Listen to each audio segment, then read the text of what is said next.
In this tutorial, we're going to show you how to get audio signal into the mixer and get playback. So I've opened up the Maggie mixer. It's a 16-channel mixer. I've got 8 channels of drum tracks I'm going to import. So the first thing I want to do is click Setup, and you'll see this open window of up to 24 slots. For this example, we're going to use 8 of the 16 available channels on the Maggie. So the easiest way, if you want to load a bunch of files at once, is to click Folder Spill, and I have a folder with 8 drum tracks, and I can click Open, and you will see it populate the first 8 tracks. If I wanted to delete one channel, I could click on the trash can and delete selected.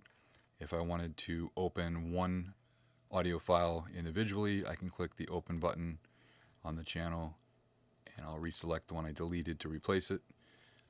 And that's how you kind of import, delete,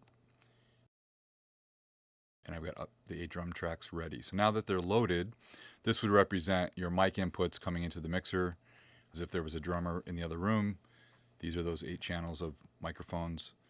I will close this window, and now if I hit play, it's as if the drummer's playing in the other room. So what I would do is I would let the incoming signal into the mixer by opening up the gain, and we would start to see signal on the meters. So I'll probably bring it around straight up here and bring that up a little bit, not too much. And you can see the level coming in. So the signal's coming into the mixer. Eventually what I want to try to do is get this to the main out. So I'm going to assign each channel to the left and right bus, which is the stereo output, and bring up some gain of each of the channels with the channel fader.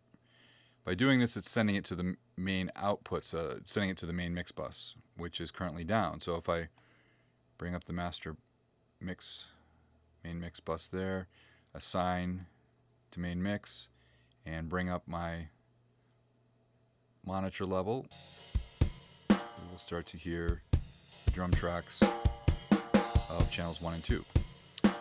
So you'd continue to do this with channels 3 through 8, bring up the trim, assign them each to the left and right buses, and bring up the channel fader, and then you would, using the channel faders, get your overall balance.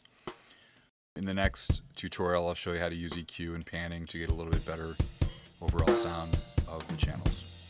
So that's how you import files and how you get playback.